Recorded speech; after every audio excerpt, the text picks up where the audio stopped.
Hello friends, welcome back to my channel. இன்னைக்கு நம்ம பார்க்க போற விஷயம் என்ன அப்படினா how to prepare for commission.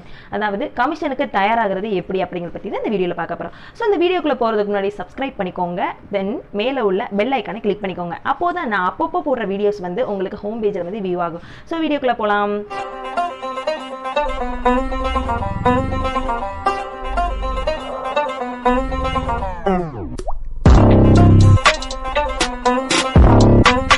நம்ம வீக்லி ஒன்ஸ் வந்து நம்ம வீடியோஸ் வந்து அப்லோட் பண்ணிக்கிட்டே இருக்கோம். பட் நம்ம போன வாரம் வந்து வீடியோ ஏன் அப்லோட் பண்ணல அப்படின்னா இந்த வாரம் நடந்து முடிந்த கமிஷனுக்காக போன வாரம் ப்ராக்டிஸ் செக்ஷனாக வந்து நம்ம வந்து யூஸ் பண்ணிக்கிட்டோம். ஸோ போன வாரம் வந்து நான் என்ன உழைப்பு கொடுத்தேன் அப்படிங்கிறத பற்றி தான் உங்களுக்கு வந்து நான் ஷேர் பண்ணிக்க போகிறேன்.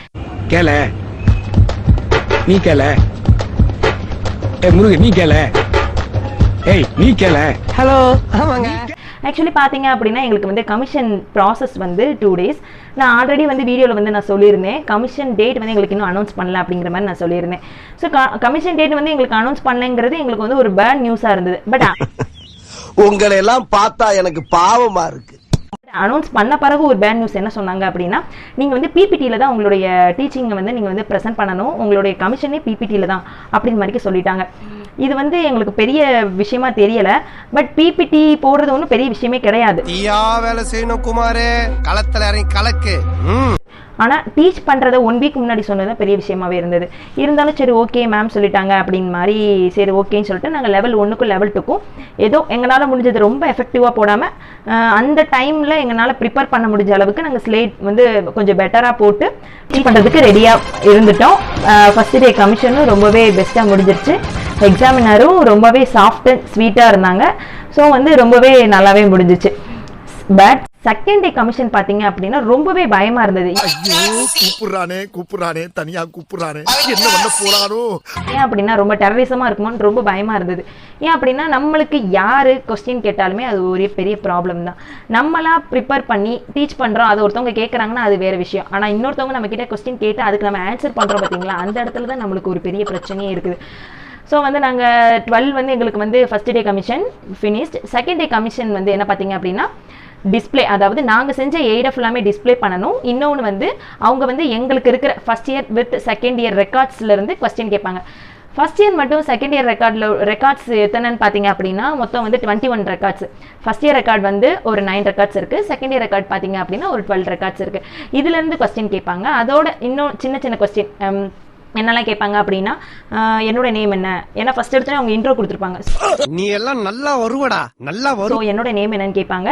நீங்கள் ட்ரைனிங் போயிருந்தீங்களே அங்கே உள்ள பிரின்சிபல் நேம் என்ன, உங்களுடைய கைட் டீச்சரோட நேம் என்ன, இந்த மாதிரி கேட்பாங்க. ஸோ நம்ம புக்ஸ்லாம் நம்ம படிச்சிருப்போம்ல அதில் உள்ள ஆத்தர் நேமு, அதுக்கப்புறம் எவ்வளோ ரெக்கார்ட்ஸ் இருக்குது, ஃபர்ஸ்ட் இயரில் நீங்கள் என்ன புரிஞ்சுக்கிட்டீங்க, ட்ரைனிங்கிறது எத்தனை டேஸ் போவீங்க, எத்தனை டேஸ் வந்து நீ போன, இப்படி மாதிரி சின்ன சின்ன கேள்விகள்லாம் இந்த வந்து செகண்ட் டே கமிஷனில் வந்து கேட்பாங்க. மெயினாக நம்மளுக்கு என்ன தெரியணும் அப்படி பார்த்தீங்க அப்படின்னா நம்மளுக்கு ரெக்கார்ட்ஸ் பற்றி தான் தெரியணும். ஆக்சுவலி வந்து ரெக்கார்ட்ஸ்லேருந்து தான் அதிகமாக வந்து கொஸ்டின் வந்து அந்த எக்ஸாமினர் வந்து கேட்பாங்க.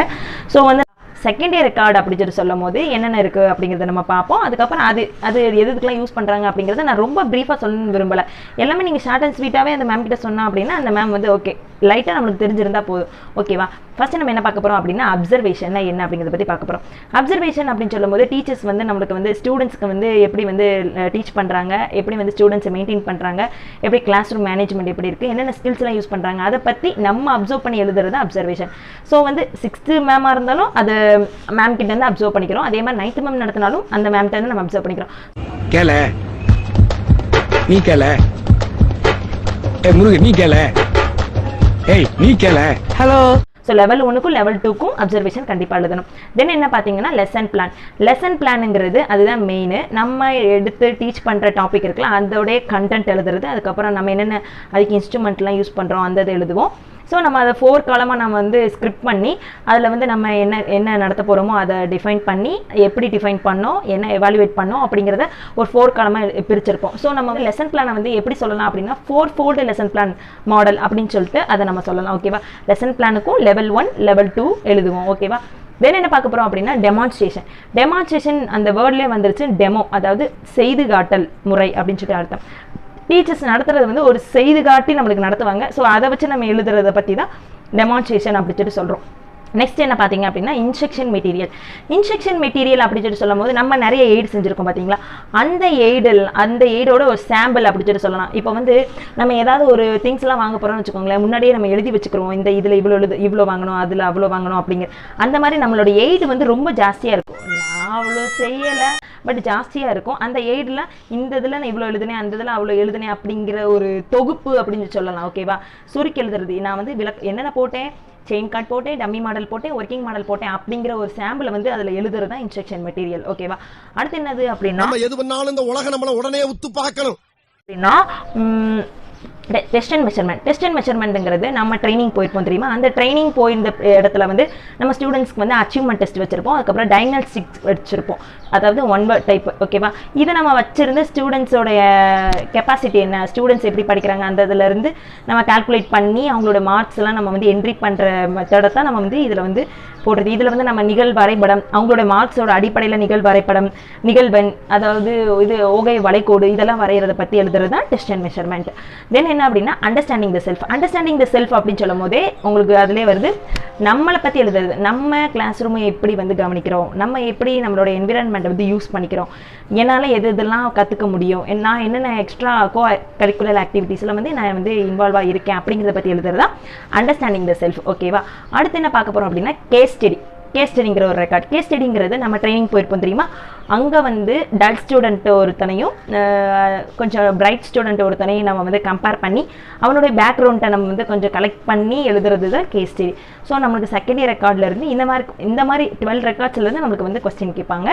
தென் வந்து ஃபஸ்ட் இயர் ரெக்கார்ட்னு சொல்லும் போது நம்மளுக்கு 9 ரெக்கார்ட்ஸ் இருக்குது.